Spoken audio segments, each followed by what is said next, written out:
Hello and welcome back to the Michael Dennis Show. My name is Michael Dennis. I'm filming my second episode today, filming them back to back like WWF used to do Monday Night Raw, where we do one on Monday night and then we do the next week's Monday Night Raw the next night on Tuesday night, so the wrestlers can go overseas or go on vacation for 2 weeks. The reason I'm doing two in one day is because I've had too much family BS this week and haven't been able to do anything. For more on that, go check out my latest episode of Parents Island, where I talk about how kids make everything more difficult. Uh, but I just want to chat a little bit about the Reds this week. Hold on, here's my impression of every single Reds fan in Cincinnati and Reds Twitter as of, I think, Wednesday morning. It's over. It's over. The team's awful. It's over. We've lost we've lost five in a row. We've lost six in a row. Now here's my impression of every Reds fan on Twitter yesterday afternoon around 3 o'clock. All right, we're back. We are so back, baby. GM friends, we're so back. Just nonstop, a total switch. And they had two really good games, two really good wins on Wednesday and Thursday, which were sorely needed, desperately needed. I was watching the game on Wednesday night where they held I think it was a 3-2 lead going into the ninth, and Diaz came in, and just thinking to myself, man, you need a really good, you need an A+ version of Diaz coming in here tonight, and he did. He struck out the first two, and then he got the last out on a little grounder. And that was a big win. That was a big win after losing six in a row. And thanks to the All-Star break, it had been like 12 days since they won a game, so it just felt so long.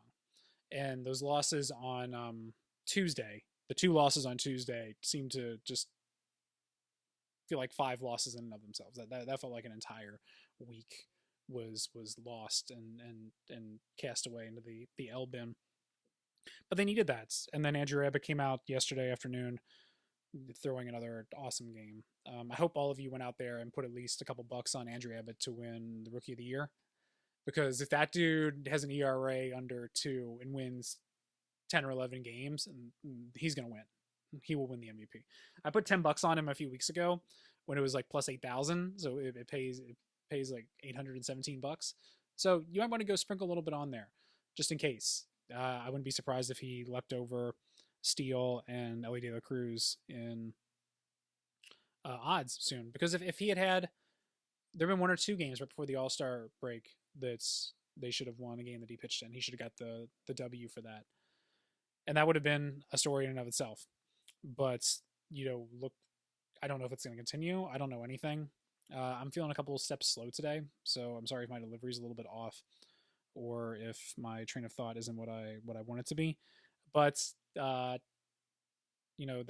this Reds team lost a bunch of games in a row. It happens. The only difference is they won a bunch of games in a row a couple weeks ago, and that never happens. So, the idea that as Reds fans, we would be hitting the panic button over a 6-game losing streak here in the middle of the season. I feel like that's all they did last year was 6 and 7 game losing streaks. That's who this team was. This isn't who they are anymore. They're pretty good. They called up Encarnacion Strand. I don't know enough about him. I don't follow the minors. I don't have enough time. I got kids, man. Everyone's saying that the Reds had a really good draft. I don't know. I don't follow that. I got kids, man. Here's what did cross my plate. All the Madden rankings came out this week. And I don't play Madden anymore because I got kids, man. And because Madden sucks. Madden's been the exact same game.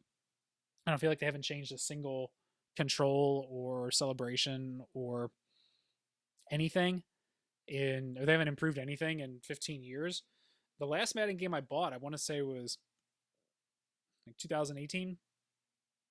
It was the year before the pandemic. It was a year or so before the pandemic, because I just remember doing the tank for Tua inside the game, and then importing a draft class, whereas everyone had made Tua and Burrow and everybody. So I don't know. I guess Madden still makes a lot of money. I imagine people still play it. Didn't Madden peak in like 2007? Whatever Madden was the one that had like Ray Lewis on the front, and it was like the 25th anniversary or something like that. I feel like it all peaked on PlayStation 2. And if I'm ever going to play Madden, I'm just going to go back to PlayStation 2 and start a new franchise and then just do a draft, redraft the entire league and build something from there. You know, Madden sucks. Nobody I know plays it. I never see much talk about it. The only talk it ever gets is when they release um the Madden rankings. That's all they ever do. I don't really have much else to talk about. I just wanted to do something today. I wanted to create something, and this is just my outreach effort. This is my attempt to do something. Um, Being a creative person, I lived in Chicago for 9 or so years, and I worked in marketing. I work in marketing now, but working in Chicago, I had a small group of performance buddies, of friends who would make videos and do podcasts and go do shows and stand up together and do all that kind of stuff. And it was never anything we fully committed ourselves to. We just did it for fun. It was something to burn off some steam and when we were single, meet some women and give us an outlet for our creativity. And now that I moved back here to Northern Kentucky, there are less outfits or less outlets for that. And so I'm trying to commit myself to do 3 or 4 videos a week.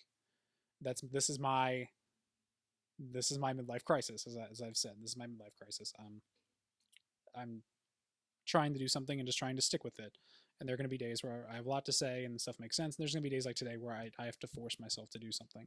I have to force myself to sit here and take a few reps in front of the mic and in front of the camera. Can I produce 200 episodes of this by the end of next year? That's kind of my goal. Where am I if I commit to something?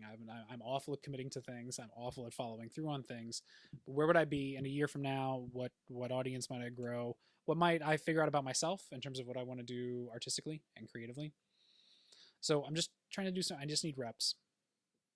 I don't think anybody's watching this, but that's fine. It wouldn't be any different from a lot of the stand-up and improv shows that I've done before.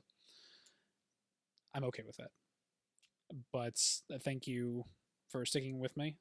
Mom. Thanks for watching, Mom. So I'm just going to wrap this up. So maybe I'll have more to talk about in a few days if something interesting happens in Cincinnati sports, or if I'm just not tired, or if I'm just in a better mood. But thank you all for watching. Please like and subscribe. And I'm going to try and order some more Garfield shirts. I feel like I need some more Garfield shirts. Maybe I should just broadcast in a different Garfield shirt. Just constantly have a new one on standby. Normally I've been wearing a polo shirt or something, like trying to put on a facade here while I record in my backyard and at the gym and in my home office here. Put on a polo shirt makes me so much more dignified, and it's like wearing a suit, only not as much. And everyone's just a slob who records from their own home and from their pajamas, and that's what I'm doing today. Well,